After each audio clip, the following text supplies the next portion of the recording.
Tottenham versus Chelsea at White Hart Lane. And Chrissy, what a game to get us underway. Oh, fantastic, and so many, wee subplots here. Villas-Boas, of course, taking on his old side. He'll be desperate to get 3 points here, but I think he might come up short. Do you think, are you landing on the side of Chelsea, or is it a lay of one of the others? I think we're looking at a draw here. The 2 games last season were draws. I think you have to be really impressed with Chelsea so far this season. That sort of attacking triumvirate, Mata, Hazard and Oscar have been absolutely gorgeous to watch. Spurs, after that wee blip in August, really getting it together here. I think there's positives for both sides, but I can see a 1-1 draw here. OK, well, we'll go over to the Bet Butler and we'll see exactly what the standings are on the odds. Bet Butler? Yeah, it's a very, very difficult game for bookies to call and new punters to call as well. The marginal favourites, though, despite the trends, the history, all the kind of stuff, is Spurs here, surprisingly. Every game this was a away win for the stats. You look through back all the years, it was always Chelsea that go to White Hart Lane and win, but that's not sort of the case in the last 6 years. The last 6 times, Chelsea haven't won it. There have been a lot of draws, as Chris pointed out there, and the draw is very short, 2-1. You would expect that to be around about a 9-4 or a 5-2 shot. Bookies are being very, very careful with the draw. I think the draw makes some value, but I think your better way to play is on the correct scores, which will come on in a minute. Spurs are 8-5, Chelsea are 9-5. Not much to split it to, but the draw a 2-1 shot and a worthy favourite. Very, very short, but it's short for a reason. Thanks, Nige. I look at that and I think that if Chelsea are going to attack, then the counter-attacking style of Tottenham may well come into play, and 8-5 is good value.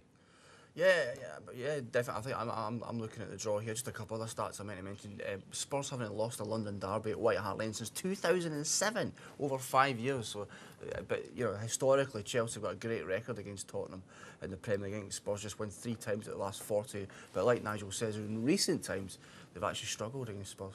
OK, Nigel, we're looking at the unders, maybe under 2.5 goals. What have you got for us? Well, I like the overs. I really do. I think if you look at the stats, I think Tottenham scored 11 goals in 6 matches, last 6 matches. Chelsea have scored 19. So these two goals have 30 goals in the last 6 games. So that's crying out goals for you. Over 2.5 here, 3-4. I think that looks a little bit of value. Under 2.5, 21-20. I'm usually a big unders man, but I think both teams will score here. And I know you punters out there like the first team to score market. And I think this looks a good one. I think 5 of the last 6 games these two sides have met at White Hart Lane. Both teams have scored in 5 of them. So goals look on the cards for me. 3-4 over 2.5 goals. I might even be tempted to go over 3.5 here, but not really at the price 21-10. Doesn't really make much value for me. But I'm going to stick to a few goals. Over 2.5 at 3-4.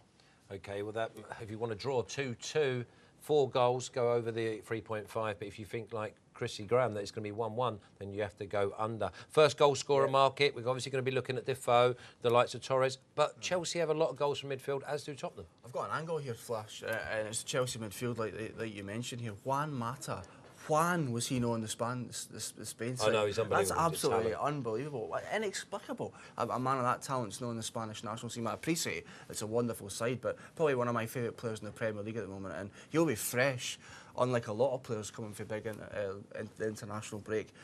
His record at the moment is astonishing: 4 goals, 5 assists in his last 5 games. So he's absolutely buzzing just now, and you can back him at 12-1. Well, you're a good judge because he is definitely Chelsea's puppeteer, and without him, they are definitely short in something. Nigel, what have you got for us on the first goal scorer market, please? The prices are very big here. I mean, usually you get around about 9-2, 4-1 favourite. It shows you how competitive this market is. All that talent on the display here. Defoe's a favourite 13-2. Didn't look at his best against the Poland and England game.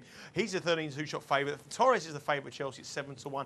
I'd never back Torres away from home. I think he gets most of his goals at home. And Adebayor, if he comes back at 7-1, and there's the man Hazard, 9-1. I concur with you guys. I think Hazard looks a decent bet, but I'd be much better off to back him to score any time rather than score the first goal at 9-1. To score any time, he'd be around about a 15-8 shot. I think that probably is the way I play it, because I think it's very hard to pinpoint one of these talented players, and these are only 6 of them. There's a whole host of them on the pitch. There's 20 of them to choose from. So Hazard at 9-1, but better off for me to score any time around about 15-8, 7-4, that kind of price.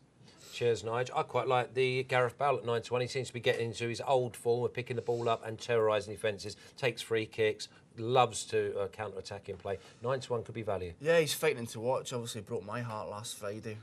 I was with you during the game, and yeah, he's just absolutely brimful of confidence at the moment, and yeah, he's every chance of scoring here. OK, Tottenham Chelsea, a very, very tight game.